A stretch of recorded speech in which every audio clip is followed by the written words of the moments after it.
Kita ketemu lagi kali ini Nurdin dan Novi and Talk bersama dengan profesi-profesi yang sedang macam-macam dengan profesi-profesi yang bisa menjadi pilihan karir bagi anak-anak muda.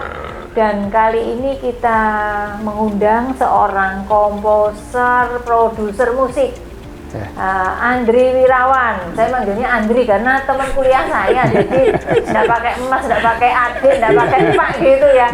Iya, ini. Iya, apa kabar? Senior. Sehat, Andri? Alhamdulillah sehat. Iya. Semangat sehat terus. Semangat sehat terus. Jadi aktivitas sehari-hari sekarang ngapain? Sekarang Sehari-hari selain saya tetap mengajar musik, saya sekarang memiliki label sendiri, label produksi rekaman. Oh ya? Ya, jadi saya berkarir sudah cukup lama di musik, 40 tahun dari bawah. 40 tahun umurnya berapa tuh sekarang? Mulai, saya masih 19 tahun. Oh iya. Jadi saya karir musik itu mulai tahun 80. 81 itu sudah persiapan masuk orkestra waktu itu. 81 tuh saya SMP. Sama SMP. Iya, SMP kan. Karir pro. Saya belum lahir kayaknya. Karir pro artinya saya dibayar itu umur 12 tahun. Oh, oke. Jadi awalnya dulu Suwargi Bapak almarhum ayah itu dekat dengan seniman-seniman. Oh, oke. Dengan Pak Teguh Sri Mulat itu dekat banget. Jadi dulu kalau Sri Mulat tiap malam pentas itu kan mesti ada band dulu. Oh iya. Itu Pak Teguh mesti main saksofon, main lagu-lagunya Bapak dulu. Oh iya. Terus Bapak itu juga dekat dengan kelompok-kelompok wayang orang. Tapi Bapak bukan seniman juga ya? Bapak itu banker, tapi dari kecil sudah amat dekat dengan seniman. Jadi waktu kecil itu sudah biasa bantu dalang itu, merintis segala macam. Waktu sekolah punya kelompok musik zaman dulu itu masih zaman susah habis Jepang gitu ya, bikin kelompok keroncong namanya RAS, Rukun Saga Wisantosa. Udah di seni juga sebenarnya. Kalau dapat duit, kalau nggak dapat duit, nama RAS-nya berupa Rasakno Awakmu Sesuk. Nah dari itu kedekatan itu, karena dekat dengan banyak seniman, kebetulan di satu titik Bapak ketemu dengan senior musik jazz waktu itu. Ada Om Mariono yang saya dulu belajar musik klasik. Suatu hari Om Mariono main ke rumah, lihat saya main piano. Saya tuh orangnya itu bisa disebut pemberontak saya itu. Kalau guru datang saya baca notnya bener. Tapi waktu guru nggak ada, not yang saya mainkan itu cenderung saya pelintir, saya rubah-rubah. Waktu itu Om Mariono bilang, wah anak ini musikal. Oh, diplesetkan gitu ya? Iya, itu ternyata memang nyawanya nanti kelak saya baru ketahuan namanya musik jazz memang seperti itu, namanya reharmoni namanya. Walhasil akhirnya ceritanya gimana, akhirnya satu titik saya diajak di waktu latihan band-band itu ada Om Bobi Jan waktu itu, ada Alam Mario, dan banyak tokoh-tokoh jazz Surabaya yang kumpul di situ.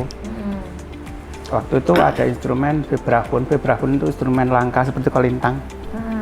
Yang main dulu Om Johnson namanya, almarhum juga, senior itu. Yang disebutkan nggak kenal semua itu ya? Kenal semua ya. Anak muda sekarang makin nggak tahu juga. Karena di situ sudah ada pemain piano Om Bobi, terus ada Mas Yusuf waktu itu. Ya tau-taunya Om Bobi Jen doang. Iya, Bobi Jen yang masih kedengeran. Akhirnya Om Johnson waktu itu ngalah, vibranya diberikan ke saya. Coba main-main apa? Kalau urus saya nanti. Mereka band itu main, saya dengerin, nggak baca part saya main. Jadi intinya sebenarnya kan bakat seninya turunnya dari Bapak. Iya, gitu. Ibu juga seni tapi tari kalau ibu itu lebih ke Oh tari. ya, kental, iya. Tiba-tiba saja saya diajak pentas waktu itu. Waktu itu saya pentas musik dong berarti. Saya paham persis kalau saya itu cuma dijadikan maskot. Ada anak kecil main di kelompok jazz yang lain itu. Sempat masuk media koran waktu di Jakarta segala macam itu. Kemudian memang akhirnya saya ikut tampil di televisi di segala macam waktu itu. Ya mulai umur berapa berarti? Ya umur 11 itu masih anak-anak itu. SD ya? Iya. Oh nggak SMP sudah. 11 masa SMP? Kok saya karya SMP? Ya, sekolahnya mencolot nggak apa-apa dong. Saya dipanggil guru B, aku mencolot ya. Jadi akhirnya setelah saya cukup sering main seperti itu, sudah masa manis itu lewat, wes gak jadi maskot lagi. Dulu kan namanya bocah ajaib ya gitu ya. Tapi saya nggak mau berhenti, saya suka ternyata. Oh, oke. Saya suka dan saya bilang, saya itu bisa baca part, aku kayak ada part, saya beri saya part untuk saya baca. Dikasih part, pertama partnya part macam anak kecil ya, tung ting ting dulu, saya bisa main lebih dari ini kok waktu saya partitur. Akhirnya mungkin arrangernya kesal, saya dulu part yang sulit. Dilala saya tetap bisa baca. Lawang guru piano klasik saya galaknya setengah der. Tapi bukannya guru musik itu galak semua ya? Ada yang sabar. Oh, ada yang sabar. Saking sabarnya bilang gini, wah sok bandel. Itu sama aja. Saking jengkelnya. Karena tahu saya itu guru musik itu galak karena. Akhirnya saya bisa baca part itu, oke. Orang-orang mandang saya agak berbeda. Terus ada yang bilang waktu itu, saya rekaman aja. Saya waktu itu diajak rekaman bukannya seneng, saya nomor satu yang tanya, dapat berapa saya, dapat duit enggak? Saya setahu saya bapak. Kecil mata duitan ya? Iya sih gitu mata duitan. Bukan mata cedutan ya? Ceritanya agak banyak, tapi akhirnya di suatu saat saya diberi kontrak. Kamu mau jadi pro enggak? Pro apa? Ya kamu main, tapi kamu udah harus ikut terus segala macam. Waktu itu dulu belum ada pandangan atau aturan anak kecil pekerjaan anak itu nggak ada, yang ada fun yang ada. Ya karena peran anak ajaib tadi itu. Kalau zaman sekarang kan banyak anak kecil bisa main musik ya. Nah waktu itu terus saya dengan gagah perkasa datangi orang tua. Saya merasa, aku sudah bisa cari duit. Lah apa sekolah gitu. Cuma dulu zaman dulu itu main musik itu disebut barang. Itu jenis waktu itu juga waktu itu kan juga ya? Banyak band-band rock ya. Kebetulan bapak juga kenal dengan banyak band rock ya. Karena basisnya di Surabaya banyak band rock kan. Saya akrab dengan mereka juga. Gombloh waktu itu sama masih dengan Lemon Trees waktu itu masih itu. Ya saya bilang saya cuma berharap wong tua dilarang ngojok toli sekolah toli, saya pikirnya mesti gitu. Aku pengen cari duit di musik, aku bilang gitu. Aku bisa cari duit. Enggak saya duga jawabannya mereka gini, ya, tapi tanggung jawab loh ya. Orang itu kalau sudah keluar kata-kata dari mulutnya, jangan ditarik lagi. Gitu kamu ya? boleh berhenti kalau kamu patah. Ganti saya yang bingung, seminggu saya nggak bisa jawab. Orang-orang tua cerita, anak sih kamu enggak.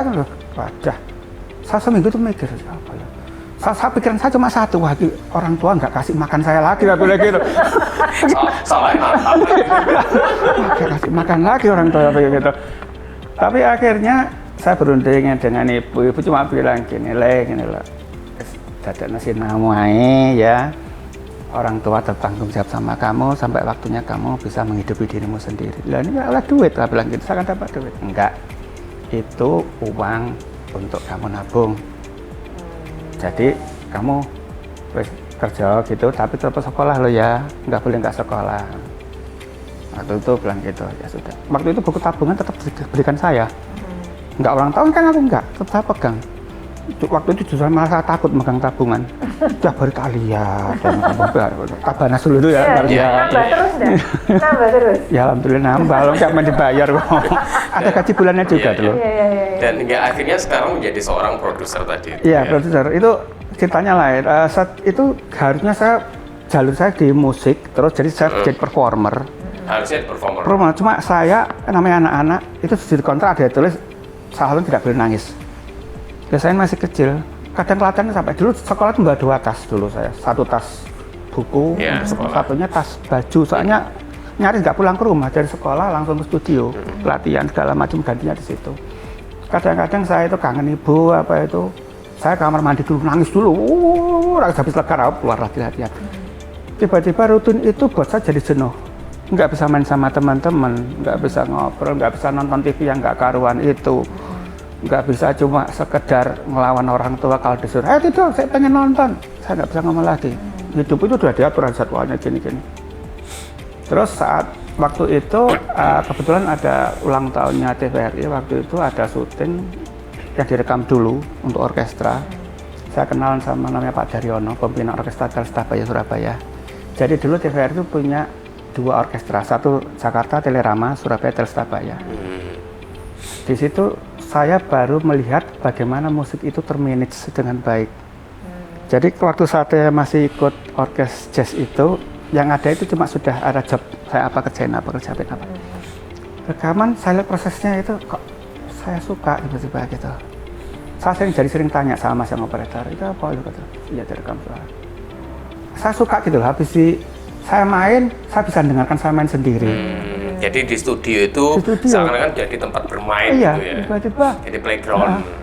Aku pengen nangkin nih, saya pikir gitu. Akhirnya saya nambah jam sendiri, jadi luar waktu kadang-kadang saya lari ke studio. Cuma sekedar bantu gulung kabel itu bersama masnya diajari muter knob ini gunanya ini apa. Ada satu knob EQ udah banyak, oh gimana suaranya berubah gitu. Di mixernya itu ya. Di ada mixer, ada lagi yang bass di sini. Dulu kok suaranya kok jadi lain, saya suka gitu main-main gitu. Kepala studionya pun kali nganggap saya anak kecil, jadi nggak begitu dipedulikan main-main knob itu. Kok bilangnya ojo-ojo loh ya. Iya. Dari gitu, dari gulung kabel sampai akhirnya saya sempat ganti mas operator waktu sakit, saya ganti stop record operator itu aja. Stop record. Waktu saya mulai menemukan nikmatnya itu. Rekaman. Ya bahkan jadi waktu itu yang musik direktornya sendiri kan sering, take lagi gitu. Satu titik telinga saya bilang, nah nyanyi kok gak tepat. Saya bilang gitu, musik direktornya meloncat sama saya. Ya, salah aku bilang gitu. Itu proses benar lama-lama juga gitu. Orang-orang mulai melihat saya dan mulai meminta pendapat telinga saya juga. Meskipun saya waktu itu masih dianggap anak-anak, masih anak sekolah. Titiknya waktu SMA, saya sudah mulai berani nulis notasi arranger, dan mulai mengkontak rekaman di studio orkestra. Itu masa-masa yang emosional bagi saya. Saya waktu itu nyaris patah, saya ada memutuskan kan suka musik, saya balik lagi ke sekolah saja waktu itu. Kenapa? Gara-garanya di rekaman itu, terutama di Surabaya ya, itu ada namanya hierarki. Hierarki itu bukan hierarki karena urutan jenis pekerja, bukan, tapi karena usia. Pemain-pemain senior itu banyak yang nggak suka dan anak kecil yang ngondak. Itu aransemen sempat ada yang diremes-remes dilempar ke saya kok. Saya nangis saya. Itu sempatnya nggak jatuh situ loh. Udah itu lagi pas rekaman saya dengarkan loh, kok melenceng kabeh tuh melodi biola gitu. Saya masuk, gak salah part, tidak salah part. Apa yang terjadi? Aransemen saya itu dicoret-coret, dia tulis sendiri, enak gini. Waktu itu marah lah saya udah nggak peduli lagi. Udah dilempar segitu marah. Ya kamu itu, saya udah nggak bilang bapak, om, nggak, kamu udah. Kamu itu dibayar buat main. Jangan saya, biar saya mainnya, saya nulisnya betul, biar salah, kamu cukup main di situ. Kamu bisa main apa enggak lalu? Kalau bisa keluar, saya bilang gitu. Itu agak niru dari bapak, sebenarnya saya keder saya ngomong gitu. Tapi bapak dulu kalau ngomong kenyang kita tiru-tiru aja. Lah ke orangnya, terus akhirnya ya baca gitu ya sudah, pelan-pelan gitu. Panjang kitanya, banyak asam manis, pahit kecutnya. Itu berarti waktu itu membuat part terus orang suruh nyanyi itu apa namanya? Membaca notasi, aransemen. Saya sudah megang peran sebagai arranger di situ. Awalnya saya arranger untuk kombonya, bandnya, tapi ternyata lebih kompleks untuk nulis dan saya dianggap lebih fresh untuk pendekatan itu. Nah, seperti tulis itu. Jadi jalan SMA itu kalau dibilang seneng apa enggaknya, ya senengnya cuma waktu dibayar kok itu. Seneng dibayar. Soalnya stres itu pekerjaan stressful. Jadi ini kalau saya loncat ke zaman sekarang yang serba digital, zaman sekarang orang bisa kerjakan sendiri one man band. Kita bisa tulis apapun, saya nggak bisa main bass, tulis itu kita bisa tulis itu. Tapi zaman dulu benar-benar manusia yang main. Karena manual. Ya. Dan dulu karena itu maka Andri bisa main berbagai alat musik. Iya, gitu. ceritanya karena begini, itu memanage aransemen itu tidak mudah karena yang dihadapi itu manusia yang kalau pengertian dalam rekaman itu seniman itu dalam tanda kutip banyak yang agak nyeleneh pemikirannya. Jadi contohnya tadi itu kok saya bisa main macam alat. Saya bilang, rekaman jam 11 ya gitu. Mereka baru datang jam 4, waktu shift udah kurang 1 jam. Studio kan nggak mau tahu, pokoknya udah buka ya udah jalan. Zaman dulu produser itu urusannya saya jadi sekalian ngurus jadi musik production unit dari situ. Jadi di awal saya sudah dibayar duluan untuk produksinya, nanti saya dapat bayar itu. Kalau saya mau untung, saya kan harus bisa berhemat sama biaya yang saya diberi ini. Itu sah-sah saja dulu. Jadi misalnya saya rekaman 12 orang, kalau bisa saya rekaman cuma sama 7 orang. Satu orang itu bisa megang berapa alat gitu. masalahnya manajemen waktu orang-orang itu sering terbalik-balik karena malamnya mereka juga main, lebih banyak tidur. Ada aja alasannya. Karena studio nggak mau tahu, saya kan nggak boleh rugi. Saya udah 7 shift, kalau bisa saya 5 shift selesai, jadi saya bisa 2 shift untung. Ya, sebenarnya saya harus mati-matian belajar macam-macam alat. Nggak harus sampai jago, tapi cukup untuk nutupi track. Seperti itu. Jadi yang terjadi itu saya lakukan terus-terusan. Nah, dari itu saya mulai belajar bagaimana manage orang segala macam. Saya mulai pelajari bagaimana produksi musik itu secara seutuhnya. Itu tahapannya akhirnya saya bisa cukup leluasa sampai waktu itu saya sudah kuliah. Nah, waktu kuliah saya ketemu lagi urusan musik yang berbeda, ternyata harus berjualan. Itu diskusi senang-senang. Tapi akhirnya ada produser yang memang bilang, aku harus untung lah aku. Kalau nggak dapat untung, nggak ada biaya lagi untuk produksi berikutnya. Iya, produksi kan, biaya itu. Waktu itu kendalanya banyak. Nggak cuma karena alasan tadi, tapi juga ada pembajakan. Iya. Ya, pembajakan. Karena dulu banyak pembajakan. Nah, iya, pembajak zaman dulu itu nggak takut sama polisi. Yang sudah didatangi bawa kelewang kok. Oh gitu, jadi benar-benar baca fisik ya? Iya. Jadi dulu habis kerja 3 minggu, kerjanya keras itu soalnya penyanyinya kebetulan juga punya nama, lagi naik daun. Setelah itu sudah press release resmi, saya jalan-jalan ke pasar turi. Jadi kok kono kaset kayak tahun dulu tak tamat saya lihat ada, loh itu punya saya, sudah ada 3 minggu sudah ada bajaannya. Cepat sekali mereka bekerja seperti itu. Jadi zaman dulu seperti itu. Itu zaman juga waktu kuliah itu juga menandai mulai bangkitnya indie label. Label-label independen di mana mereka tidak terikat sama aturan tertentu, mereka bisa produksi sesuai kekuatan uang mereka. Itu menarik juga. Sebenarnya indie label ini cikal bakal dari musik yang sekarang lagi menggila sekarang ini. Anak-anak indie label itu berangkat dengan semangat baru, dengan filosofi baru, dengan musik yang lebih fresh. Tapi mereka juga punya kesadaran kalau mereka itu harus menghargai diri mereka sendiri. Salah satunya dengan mematuhi regulasi. Itu yang saya angkat jempol untuk mereka. Tapi mereka tidak punya akses untuk mendapatkan segala kemewahan itu. Saya pernah datangi sekelompok band.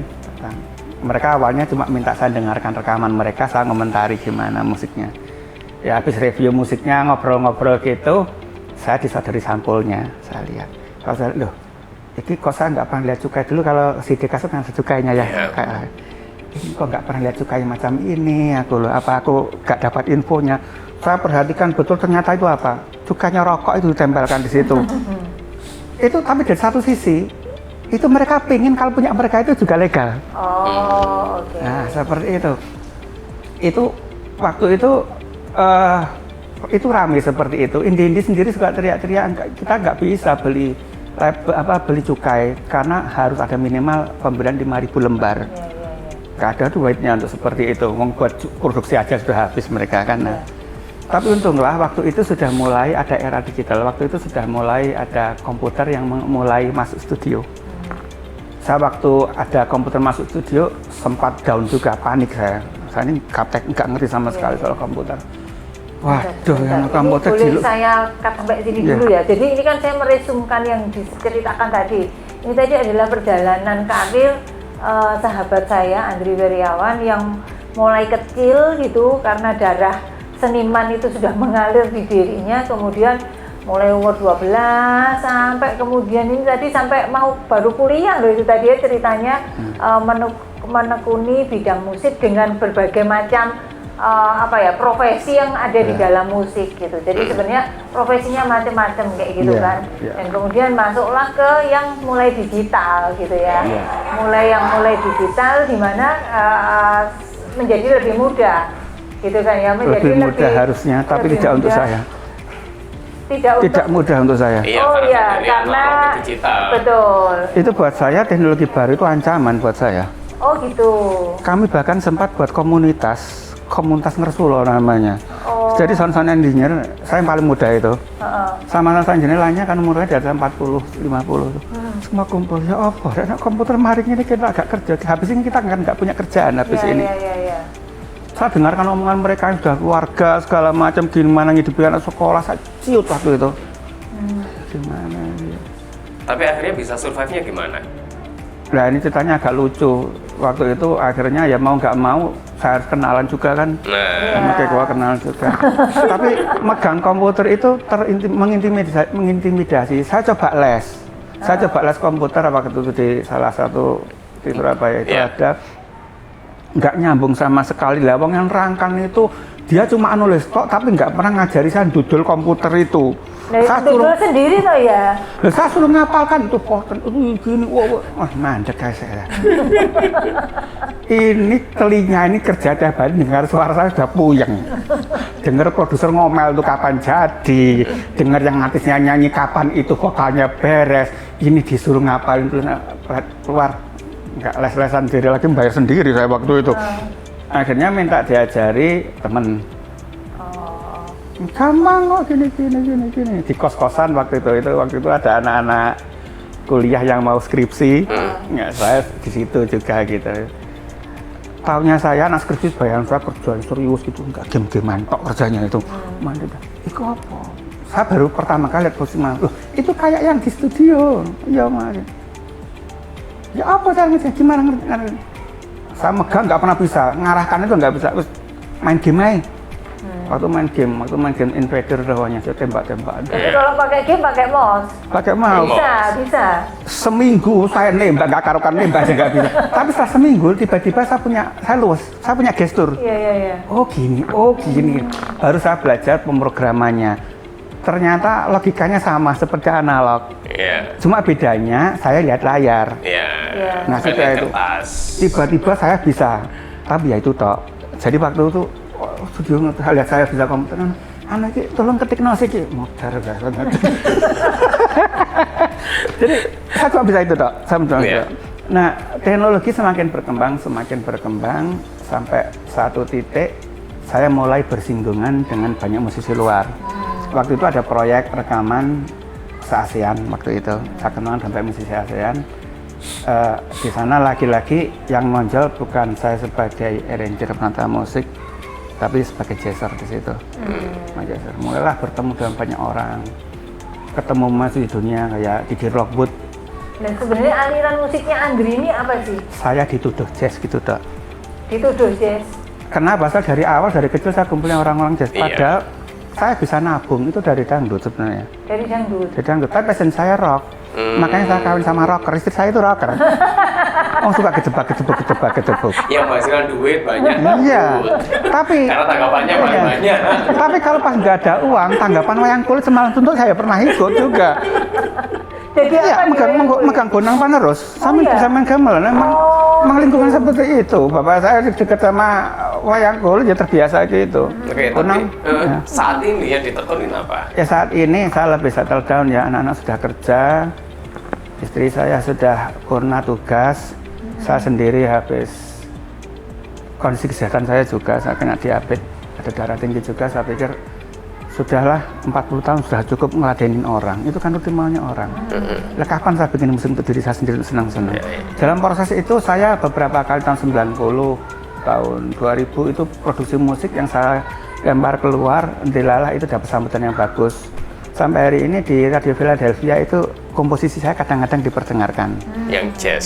Ya, bukan yang jazz. Itu musik, kalau orang bilangnya musik kontemporer, musik aneh-aneh. Jadi bukan. Itu sebenarnya ada ilmu audio. Jadi merekam suatu sumber bunyi kemudian dimanipulasi. Contoh saya ada komposisi yang di Jerman juga pernah dimainkan di festival, diapresiasi di sana. Itu feedback. Kalau kita dengar ada suara ya, itu saya bikin feedback 8 biji, 8 jalur, kemudian saya jadikan komposisi. Itu sempat sama seniman tari Malaysia dipakai untuk koreografi. Jadi itu saya lihat sendiri bagaimana karya itu kalau diapresiasi. Jadi ke kontemporer ya? Iya, nah seperti itu. Tapi nggak ada uangnya emang. Iya, kontemporer. Nggak ada uangnya, cuma dapat. Bukan musik industri. Tapi dapat apresiasi yang tinggi. Tiba-tiba kita ada di posisi di mana orang memandang kita itu sebagai suatu sosok yang bisa ditanya. Jadi sosok yang bisa jadi panutan. Nah seperti itu. Tapi balik ke dunia realitas sendiri, saya masih sibuk. Belakangan saya lebih fokus ke mengajar juga, karena ngajarnya di studionya mana? Nggak ngajar, kebetulan saya punya usaha sekolah musik juga waktu itu. Namanya? Mayura. Oh, di Mayura. Nah, di Mayura Sentra itu kami buat terobosan. Di Beratang sana ya? Iya. Jadi itu kurikulumnya kurikulum pop. Waktu itu belum ada orang bikin kurikulum pop, di tahun 90 belum ada. Yang ada semua kurikulum klasik. Waktu saya bikin kurikulum pop, diketawain banyak orang. Murahan, kampungan. Tapi satu titik ada revolusi baru namanya keyboard elektron. Tiba-tiba orang keyboard elektron bisa main banyak macam-macam. Dulu kalau orang mantenan datangkan band, sekarang datangkan elektron lebih murah. Paniklah semua. Main trompet, main gitar bass, main drum. Nggak bisa main keyboard. Saya buka kelas pop. Mereka belajar, waktu itu hampir semua musisi nightclub, restoran itu banyak belajar ke saya. Kebetulan dari mereka semua ya saya kenal saya pribadi karena memang perjalanan rekaman saya. Akhirnya dari situ perkembangannya itu kurikulum itu pelan-pelan diakui. Saya sempat diapresiasi Dignas waktu itu, urusannya seperti itu. Nah, setelah itu jalan, saya bergantian juga itu ada proses di mana saya mulai pengen punya karya sendiri. Jadi saya mulai berani nolak job. Nolak job. Soalnya kenapa? Aku tak fokus kerjaanku dulu sih. Seneng-seneng dulu itu. Cuma kadang-kadang senengnya ya harus ada yang ngerem. Kalau itu kebablasan. Harus aku seneng-seneng untuk musikku 2 minggu. Kalau udah lewat 3 minggu yang ngetin aja job yang lain. Nggak dapat duit. Ya kerja lagi seperti itu. Oke. Berarti apa yang bisa di-sharingkan ke adik-adik yang ingin menekuni profesi di bidang musik? Apa namanya? Berprospektor lah atau seperti apa tantangannya gitu. Ini saya loncat aja yang langsung ke zaman sekarang. Zaman sekarang itu dibanding zaman dulu enaknya lebih sekarang, lebih luar biasa sekarang. Jadi prospeknya lebih gede dong. Lebih gede sekarang. Zaman dulu kita masih harus bingung sama biaya cetak fisik. Masih bingung dengan sumber daya manusianya. Belum lagi mafia juga rekaman ada itu. Jadi barang mau dijual masih dicegat produk yang lain. Zaman sekarang kita bisa melakukan dengan semangat indie label tadi itu, independen sendiri. Kita bisa jual, sudah ada media sosial, kita bisa melakukan di situ. Dan peran media sosial nggak main-main ternyata. Kalau kita punya media sosial, cuma kita bikin cuma foto seneng-seneng kok makan di foto, terus naik tembok di foto, itu nggak ada manfaatnya buat siapa-siapa, cuma buat lucu-lucuan sekitarnya. Tapi kalau kita manfaatkan betul media sosial sebagai media promo kita, tidak secara kasar, dengan halus. Contohnya, waktu saya rilis album jazz itu, saya beberapa saat sebelum rilis itu saya bolak-balik main piano jazz, main gitar jazz, sekedar duduk saja, gitu. Tapi responnya banyak. Responnya banyak. Respon banyak, saya tulis ini tanggal sekian saya rilis. Sambutannya bagus. Tapi lagi-lagi kalau untuk yang mau terjun ke musik ini, pertimbangkan yang banyak dulu. Bikin profiler dulu, soalnya kenapa? Karena pekerjaan musik ini itu kan suatu bentuk pekerjaan yang tidak adekuat, tidak terlihat secara kasat ya. Jadi itu terkait sama estetika. Dan estetika itu tidak bisa global sifatnya. Contohnya saya kalau kembali masa lalu, dangdut, kita lihat dangdut pasarnya gede ya. Tapi ada beberapa kantong di daerah yang dangdut nggak bisa masuk. Nggak bisa masuk karena mereka punya kebudayaan sendiri. Nah itu. Di sini kita lihat, jadi kalau saya kemarin jazz itu, saya udah lihat, saya petakan dulu. Oh yang respon ini kebanyakan dari Amerika misalnya. Yang musik lain itu dari Eropa. Saya lempar pasar ke situ, artinya yang saya boosting di situ. Itu jalan. Di Indonesia, saya masukkan pelan-pelan, lama setelah itu rilis beberapa bulan, saya masukkan salah satu grup sekolah saya. Jawabannya itu benar-benar bikin kepala mendidih. Kapan ada YouTube-nya biar saya nggak usah bayar? Itu kan salah satu bentuk apresiasi yang menurut saya nggak bagus ya. Produksi itu meskipun dilakukan studio sendiri, meskipun dilakukan dengan tenaga sendiri, itu tetap ada biaya di situ. Karya itu adalah sesuatu yang bisa jadi prospek untuk kita ke depan, untuk nabung ke depan. Jadi kalau sekarang kalau ada generasi baru yang nekun ini, monggo, itu pasarnya memang pasar mereka kok.